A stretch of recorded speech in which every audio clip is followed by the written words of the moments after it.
Oke, shalom buat teman-teman yang sedang bergabung pada live kali ini. Saya ingin mengajak kita semua untuk belajar tentang satu hal, yaitu the power to get wealth. Jadi kuasa untuk memperoleh kekayaan gitu. Bapak Ibu sekalian, saudara sekalian yang mendengarkan siaran ini, ketika kita berbicara tentang kekayaan di gereja atau keuangan dalam gereja, maka persepsi pertama yang muncul dalam benak kita adalah yang disampaikan itu adalah teologi kemakmuran. Itu yang pertama. Yang kedua, persepsi kita kebanyakan orang yang saya temukan adalah uang itu adalah jahat. Dan yang ketiga, kekayaan itu bisa mengubah orang. Jadi tiga persepsi ini yang ketika jemaat tangkap, ketika hamba Tuhan itu mulai memberitakan firman tentang kekayaan gitu. Padahal saya mau beritahu saudara bahwa sebetulnya kekayaan yang dimaksudkan oleh firman Tuhan itu bukan untuk diri kita sendiri saja. Yang salah adalah kalau kita memperoleh kekayaan tapi untuk memperkaya diri kita, tidak. Tapi kita memperoleh kekayaan harus memberkati orang lain, itu yang betul. Tetapi karena persepsi yang sudah dibangun, dan saya percaya begini, saya yakin bahwa kekayaan itu datangnya dari Tuhan. Kalau tidak mungkin. Di kitab Kejadian pertama, Tuhan itu menunjukkan kepada manusia tempat di mana emas itu ada. Kalau emas itu tidak penting, tidak mungkin Tuhan ketika menciptakan dunia segala isinya dan menciptakan manusia, maka Tuhan menunjukkan kepada manusia di Kejadian 1-3, saudara cek, di mana emas itu ada. Dan emas di dekat sungai itu adalah emas yang terbaik. Artinya apa? Emas itu datangnya dari Tuhan. Kekayaan itu datangnya dari Tuhan. Nah, Bapak Ibu sekalian, ketika saya dibawa Tuhan kepada sebuah pemahaman bahwa ternyata kekayaan orang itu boleh kaya. Anak Tuhan itu malah harus kaya gitu. Loh, ini berarti teori kemakmuran. Nanti dulu. Yesus mati untuk manusia, untuk menebus apanya? Dosa-dosanya yang pasti. Yang kedua, nasib hidup kita. Dari yang menderita menjadi bahagia, diberkati Tuhan. Dari yang miskin jadi kaya. Dia rela menanggung kutuk yang ada pada kita, termasuk kutuk kemiskinan, supaya kita diperkaya. Kita hidup dalam kemakmuran Tuhan. Dan saya percaya itu janji Tuhan. Tetapi sekian abad iblis menutup itu dengan mengatakan bahwa kamu jangan kaya, pikul salib, jangan kaya, kamu miskin saja di dunia tidak apa-apa, penting kaya di surga. Wah, saya kaget. Dulu saya percaya paham itu, tapi ketika saya mengerti firman Tuhan, saya bilang, saya tidak bisa memberkati banyak orang kalau saya miskin. Duh, terus terang. Ada orang mengatakan, kita bisa memberkati orang lain dengan sukacita, yo jajalan dewe nek iso. Ya ada orang yang seperti itu, tetapi saya mengatakan bahwa saya diberkati untuk memberkati, itu lebih baik. Daripada saya miskin tapi saya tidak ngerti memberkati orang lain bagaimana caranya. Tetapi saya percaya sekian abad iblis menutup pengajaran tentang kekayaan, mendapat kekayaan ini dengan berbagai macam isu, dengan berbagai macam pemahaman yang salah, bahwa kalau kamu kaya kamu tidak berkenan kepada Tuhan, kalau kamu kaya kamu tidak masuk surga. Wah, itu dicekoi terus. Dan repotnya, pemahaman yang salah yang dihembuskan oleh iblis itu dihembuskan juga oleh hamba-hamba Tuhan. Tidak apa-apa kaya di bumi, yang penting miskin di bumi, yang penting kaya di surga. Tidak begitu. Saya mau beritahu, dengan kekayaan Anda bisa memberkati banyak bangsa. Uang di tangan orang benar jadi berkat. Uang kekayaan di tangan orang yang salah jadi laknat. Terbukti kan sekarang siapa yang megang ekonomi dunia? Orang-orang Freemason, orang-orang Illuminati, mereka yang menghembuskan secara pengajaran yang luar biasa. Kalau dulu saya mikir gini, Druwo, setan, tuyul, gentayangan, orang kesurupan, roh macan, roh ular, roh buaya, dan lain sebagainya, itu adalah roh jahat yang harus kita perangi. Tapi Tuhan mengajarkan, itu kelas rendah. Setan-setan yang masuk roh-roh itu kelas rendah. Kelas tingginya adalah kelas apa? Konsep cara berpikirmu yang dirusak oleh setan. Yang engkau berpikir bahwa engkau tidak boleh kaya. Dan sekarang terbukti banyak orang Kristen hidup dalam kemiskinan. dan malah tidak jadi berkat, jadi batu sandungan. Banyak orang Kristen hidup dalam kemiskinan. Mereka hidup miskin, mereka hutang sana sini, dan yang dihutangi kadang bukan anak Tuhan juga. Terjerat hutang, tidak membayar, dan akhirnya tidak jadi berkat. Coba, ini konsep dari mana? Saya percaya ini konsep dari iblis, kelas atas. Jadi konsep yang dihembuskan itu, cara pengajaran yang salah tentang kekayaan, itu kita tuh melawan roh-roh di udara yang levelnya tinggi, saudara. Tuyul, gendruwo, tetek, bengek, dan lain sebagainya itu tidak ngerti, paham yang masalah mempengaruhi orang dengan pengajaran itu tidak ada. Karena itu memang bukan kelasnya. Tapi setan yang kelas tinggi adalah bekerja lewat cara pikir kita. Dan terbukti sekarang yang megang kekayaan bangsa-bangsa siapa? Setan. Melalui siapa? Freemason tangannya. Illuminati yang kita sering kenal, Antikris, ya toh, itu memegang sistem ekonomi dunia.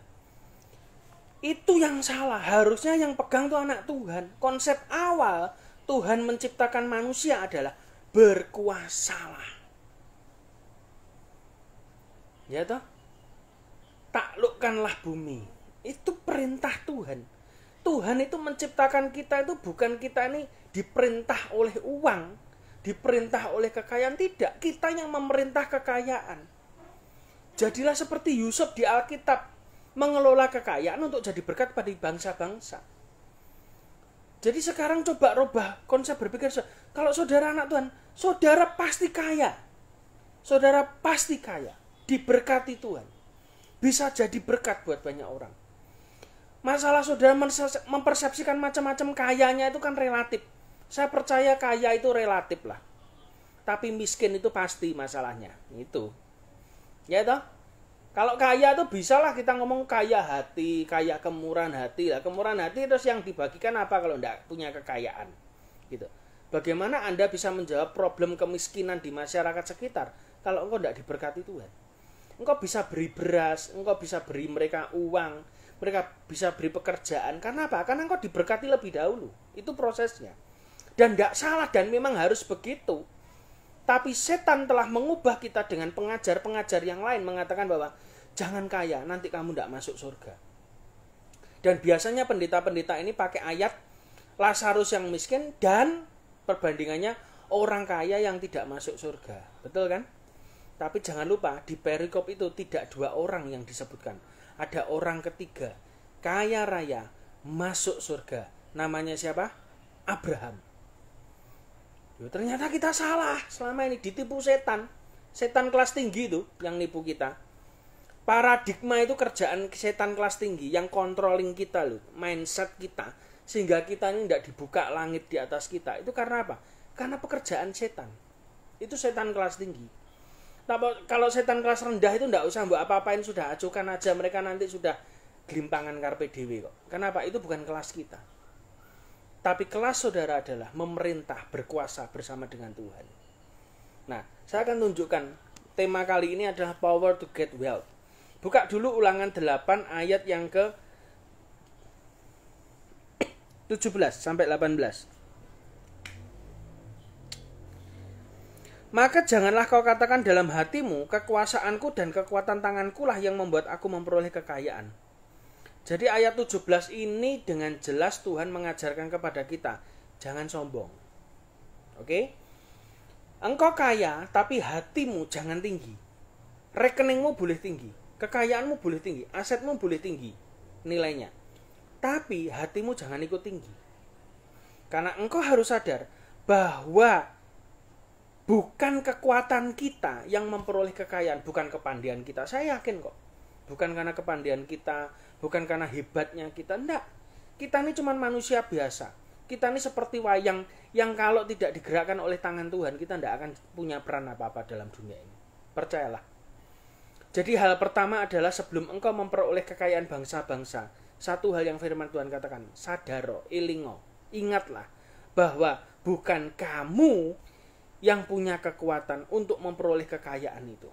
Tetapi ayat 18 dikatakan apa?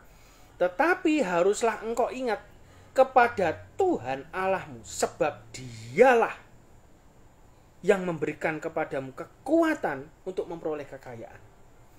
Jadi ingatlah kepada Tuhan Allahmu, Dialah yang memberi kepadamu kekuatan untuk memperoleh kekayaan. Coba saudara bandingkan.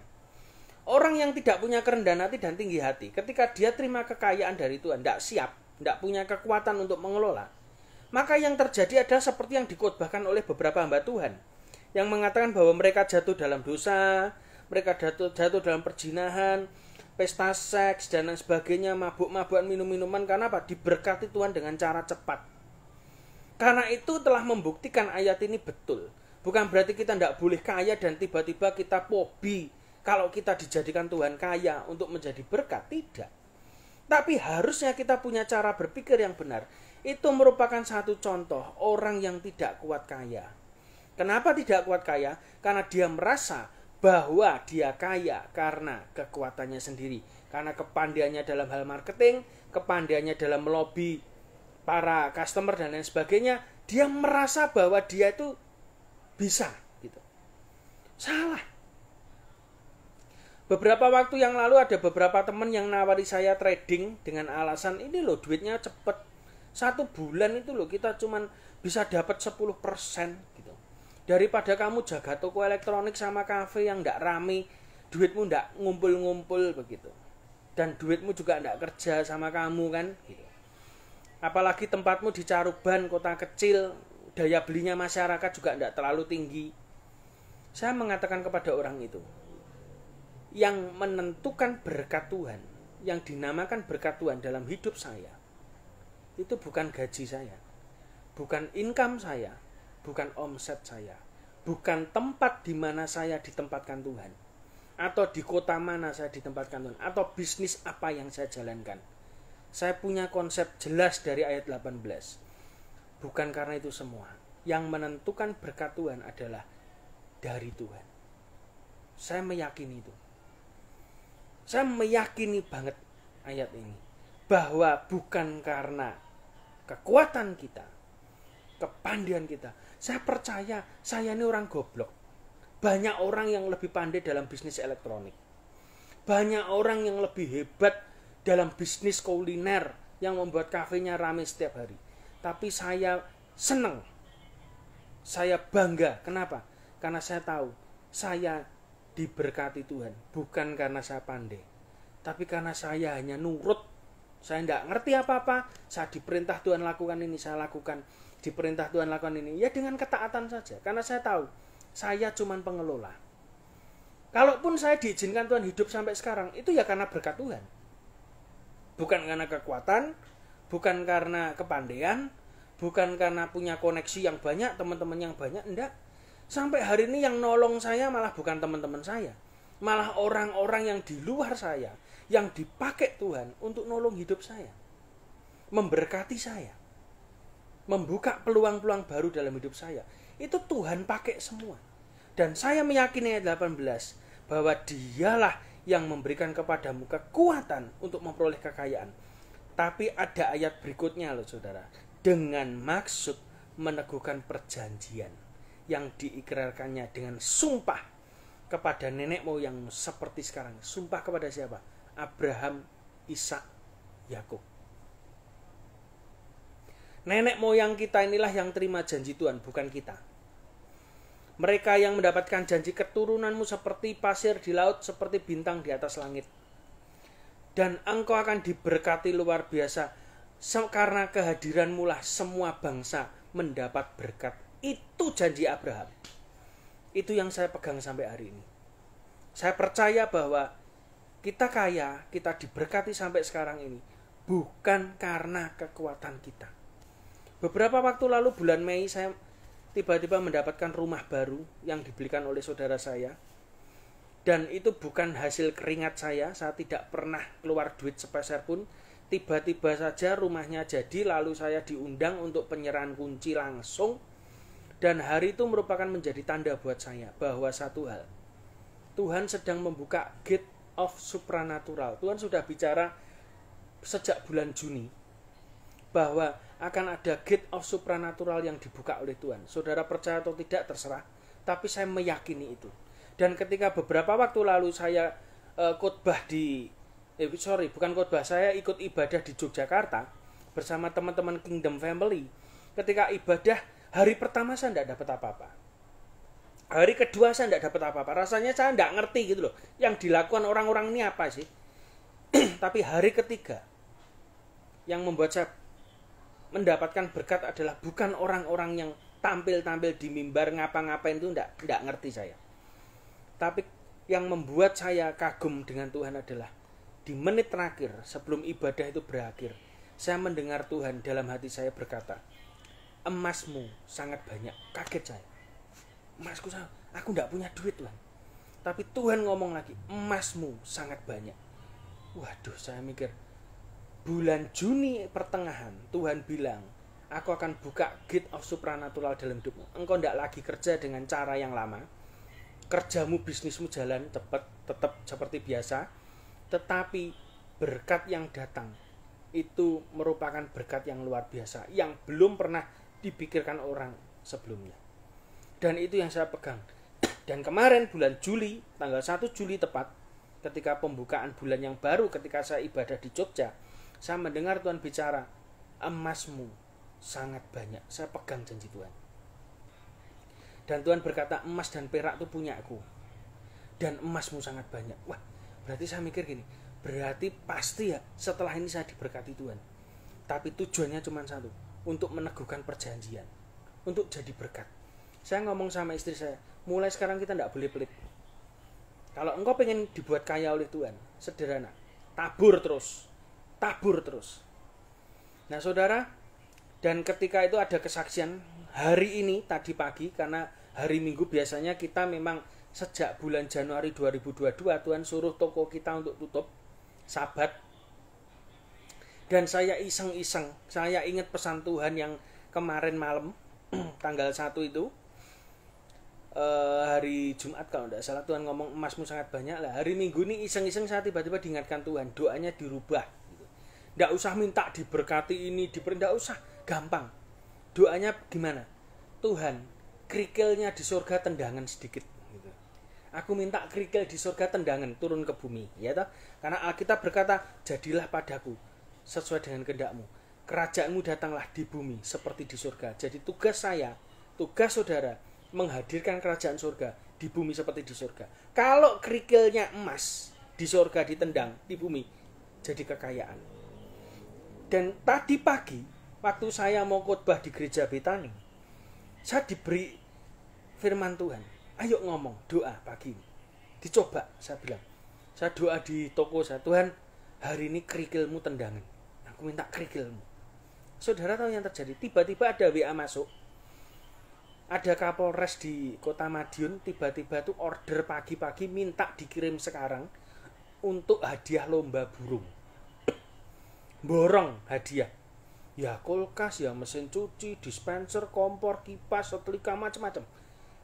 Dan pagi itu saya dapatnya jam berapa? Jam 6. Jam 6 pagi. Jam 7 langsung tak suruh berangkat sopir saya gitu. Dan saya dapat sekian juta. Saya bilang, kok bisa ya gitu. Ternyata betul ya yang dikatakan Tuhan. Dari situ saya percaya, ini merupakan pengalaman pribadi, percaya tidak percaya sakarepmu. Saya tidak peduli. Tapi tugas saya cuma satu, disuruh Tuhan nyampaikan kepada saudara, power to get wealth ada di tangan kita. Setiap pagi buka tanganmu, katakan, Tuhan, aku minta kerikilmu yang di surga itu ditendang di bumi. Bless me gitu. Dan hari itu engkau dapat berkat, engkau bisa memberkati orang lain. Amin, saudara. Nah, ada kesaksian juga ketika di bulan Januari ini Tuhan perintahkan saya untuk memelihara keturunan Ishak. Lalu saya bikin persekutuan doa yang hari Selasa itu. Dan banyak sekali kesaksian yang luar biasa. Setelah saya dapat rumah, tiba-tiba banyak orang-orang yang ikut persekutuan setiap hari Selasa pertama dan ketiga jam 4 sore di Cafe Eat for Nation di Jalan Diponegoro nomor 1 Caruban. Saudara juga boleh hadir. Itu tiba-tiba berkat yang saya terima, Tuhan bilang akan nular ke orang-orang yang hadir. Dan kemarin saya dapat kesaksian yang sudah disaksikan juga di YouTube. Ada seorang yang dari jemaat GKJW Caruban, rumahnya di Ngawi, Karangjati. Dia hadir 2 kali ibadah di Caruban Global Fellowship setiap hari Selasa itu. Selasa pertama dan ketiga.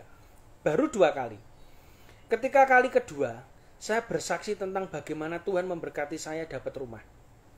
Dan rupanya ketika dia pulang dari ibadah tersebut, ada saudaranya yang nelpon dia dan mengatakan, aku mau mengembalikan uang yang tak pinjem dalam bentuk motor. Karena kamu minjemi aku, kamu jual motormu ya toh, untuk bantu aku.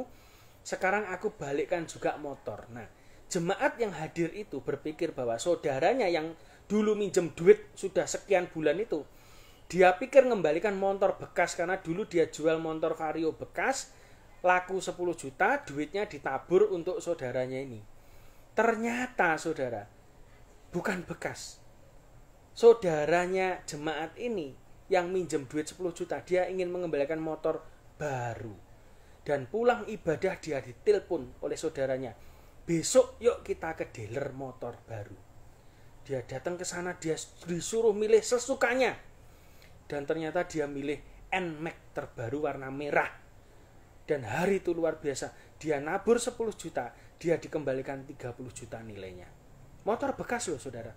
Ketika 2 kali hadir di ibadah kita, dia tangkap firman yang saya sampaikan, dia tangkap kesaksian yang saya sampaikan. Ketika dia datang ke toko saya pagi-pagi gitu, pamer, dia sambil ketawa-ketawa. Dia mengatakan, emangnya yang punya persekutuan tok yang dapat rumah baru. Aku jemaat yang hadir juga diberkati motor baru. Saya lihat NMAX-nya warna merah, belum ada plat nomornya sama sekali, baru. Waduh, saya kaget, kok bisa ya gitu. Itu kan luar biasa. Nah, saya percaya bahwa ini akan terjadi. Untuk ibadah besok Selasa juga begitu, ada mujizat juga. Biasanya jemaat yang hadir pulang itu saya kasih makanan, makan minum. Jadi karena perintahnya Tuhan cuma satu, persekutuan ini adalah kasih mereka makan, bukan hanya firman, tapi makan secara fisik. Kamu punya berkat apa? Kasih ke jemaat yang hadir. Ada orang yang mengatakan, enak tuh loh persekutuannya di tempatnya Pak Musa. Dapat makan, dapat minum, pulang dapat uang. Amin, saya bilang gitu ya. Semakin diberkati, semakin saudara diomongkan orang, semakin saudara diberkati Tuhan. Amin. Jangan ragu untuk hadir, tidak apa-apa. Anda diberkati secara firman, Anda diberkati secara jasmani. Amin. Nah, ada kesaksian begini. Beberapa waktu lalu ketika saya dan istri ke Surabaya, tiba-tiba ada orang yang nabur saya itu aneh. Karena dia mungkin ngerti persekutuan saya ngasih makan terus. Dia ngasih 3 kotak bumbu untuk nasi goreng. Coba bayangkan. Saya sampai, loh, kok iso ya? Kan itu kan sebenarnya yang masak kan anak-anak Eat for Nation, cafe. Lah ini saya ditaburi 3 box untuk bumbu masak nasi goreng. Waduh. Wah, saya yakin ini gate of supernatural sudah dibuka Tuhan ini. Nah, tidak berhenti sampai di situ. Kemarin Sabtu ketika saya jaga toko siang hari, ada seorang anak muda datang tanya, kok besok Selasa persekutuannya ada ndak? Oh ada, jam 4 sore. Saya bilang, bapakmu ajaan. Saya bilang, oh iya kok. Kok saya juga digerakkan Tuhan. Oh, digerakkan Tuhan apa? Saya nabur 40 nasi bungkus ya. Saya kaget. Ada yang nabur lagi. Berarti untuk besok Selasa itu untuk konsumsi beres gitu. Dan ternyata tidak selesai sampai di situ loh. Tiba-tiba ada orang yang ngomong sama saya, aku minta nomor rekening buat apa? Aku nabur untuk pembicaranya. Pembicaranya ada yang nabur. Tak kasih nomor rekening istri saya, ditransfer nanti tanggal 4. Saya sampai kaget. Tidak masuk akal. Semua disiapkan Tuhan. Langit begitu terbuka. Ketika saya dapat pesan Tuhan, emasmu sangat banyak. Tiba-tiba langit terbuka. Dan tidak selesai sampai di situ Bapak Ibu. Ada satu orang yang dulu teman saya juga, saya tidak pernah jumpa sekian bulan terakhir. Sudah hampir 9-8 bulan tidak jumpa. Tiba-tiba dia WA. Aku kok tiba-tiba diingatkan Tuhan kamu. Kenapa ini? Saya bilang gitu. Aku pengen nabur keuangan. Aku pengen ngasih persembahan. Di gerejamu. Saya pikir gereja saya yang di KPDI Tiron. Ada, nanti tak minta nomor rekening Ibu Gembala. Enggak. Bukan untuk gerejamu itu. Tapi untuk gerejamu yang di kafe. Itu bukan gereja. Saya bilang, itu persekutuan doa. Ya wis terserah apapun. Pokoknya aku digerakkan Tuhan untuk transfer harus ke kamu. Untuk ibadahmu di kafe. Saya sampai kaget. Terus untuk apa? Saya doa sama Tuhan. Tuhan diterima enggak? Tuhan ngomong terima. Ya sudah. Akhirnya dia transfer sekian juta. Lalu saya doa sama Tuhan. Tuhan, ini untuk apa? Lalu Tuhan ngomong, belikan gula. Besok Selasa, bagikan kepada jemaat yang hadir masing-masing gula. Waduh, saya bilang, luar biasa. Artinya apa? Ketika engkau percaya bahwa engkau kaya untuk memberkati orang lain, saluranmu tidak buntu, maka sejak hari itu engkau diberkati Tuhan. Mungkin engkau tidak punya perusahaan kayak saya. Saya pun juga tidak punya perusahaan sih. Cuman toko biasa dan rumah makan biasa. Mungkin engkau kerja lewat orang, tapi engkau kerja sungguh-sungguh. Bukan karena gajimu engkau diberkati loh, jangan salah. Tapi karena berkat Tuhan engkau dikasih gaji. Konsepnya dibalik. Saya buka toko, setiap pagi saya doa sama Tuhan. Tuhan, aku deklarasikan, aku buka toko bukan karena aku dapat duit dari toko, enggak. Tokoku rame karena aku diberkati Tuhan. Loh, enak toh? Jadi tokoku rame bukan memberkati aku, tidak. Tapi karena aku diberkati Tuhan, tokoku rame. Hari ini aku buka toko, aku buka kafe. Itu bukan karena aku cari duit, enggak. Tapi karena aku buka karena habis ini kekayaan dari surga masuk ke kantong-kantongku. Amin. Kalau saudara punya cara berpikir begitu, luar biasa. Tuhan pasti memberkati saudara. Emasmu sangat banyak, kata Tuhan. Dan bukan itu saja loh, jangan berhenti sampai kantong-kantongmu. Tapi lakukan seperti yang saya lakukan. Apa itu? Tabur. Kalau engkau diberkati, tabur di persekutuan. Tabur di gerejamu. Tabur di pekerjaan Tuhan. Tabur aja di tanah yang subur. Tanya Tuhan, duit ini ditabur di mana? Engkau digerakkan di persekutuan A, kasih di persekutuan A.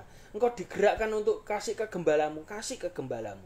Engkau digerakkan Tuhan di gerejamu, kasih di gerejamu. Engkau digerakkan Tuhan, tiba-tiba diingatkan oleh orang lain, ya kasih di orang itu dengan ketaatan. Nanti begitu engkau taat dari hal yang kecil, jangan khawatir. Nanti kekayaan bangsa-bangsa akan dipindahkan kepada saudara dan saya. Dan hari itu, engkau mendapatkan kuasa untuk memperoleh kekayaan. Kekuatan untuk memperoleh kekayaan. Dan bukan hanya memperoleh, tapi engkau juga dilatih Tuhan untuk mengelola seperti saya. Dan saudara juga bisa membagikan berkat. Kalau ada berkat yang datang, bukan untuk diri kita. Untuk siapa? Bagikan ke jemaat yang hadir. Kalau engkau punya gereja, bagikan ke jemaat yang hadir juga. Kalau engkau punya persekutuan kayak saya, bagikan aja.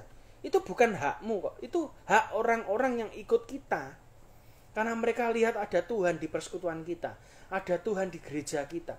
Bagikan, jangan pelit. Saya percaya ini saya lakukan sejak saya kuliah, saya kenal Tuhan. Dan saya bersaksi buat saudara, sampai hari ini tidak pernah ada kekurangan. Semua pasti pas, semua pasti cukup. Kenapa? Semua diberkati Tuhan.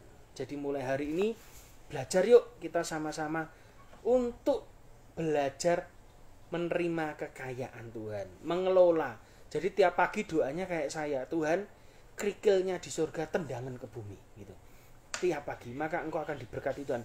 Bentuknya bukan emas, tapi mungkin bisa order yang selama ini kita tidak pernah pikirkan. Mungkin ada orang yang tiba-tiba belanja di tempat kita, tiba-tiba borong, kita tidak pernah tahu. Tapi belajar untuk percaya sama Tuhan. Kekayaan itu bukan dosa. Yang dosa adalah kalau saudara dan saya menyalahgunakan kekayaan, tidak pernah nabur. Itu yang dosa. Tapi duit, kekayaan kalau di tangan orang benar jadi berkat. Tuhan Yesus memberkati.